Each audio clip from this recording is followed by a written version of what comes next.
ইতালির পেরুজিয়া শহরে বাংলাদেশ কমিউনিটি পেরুজিয়ার উদ্যোগে প্রথমবারের মতো আয়োজিত হলো ঈদ পুনর্মিলনী। ঈদের আনন্দ ভাগাভাগি করতে নামাজ শেষে প্রবাসী বাংলাদেশিরা পরিবার পরিজন নিয়ে একত্রিত হন একটি স্থানীয় হলরুমে।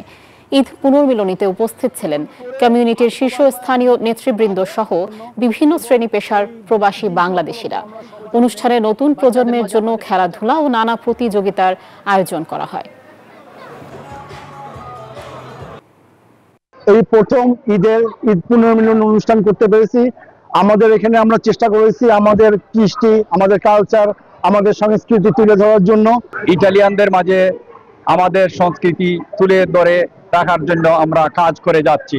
আমরা চাই প্রতি বছর এরকম অন্তত একটি অথবা দুটি অনুষ্ঠান যাতে পালন করা হয়।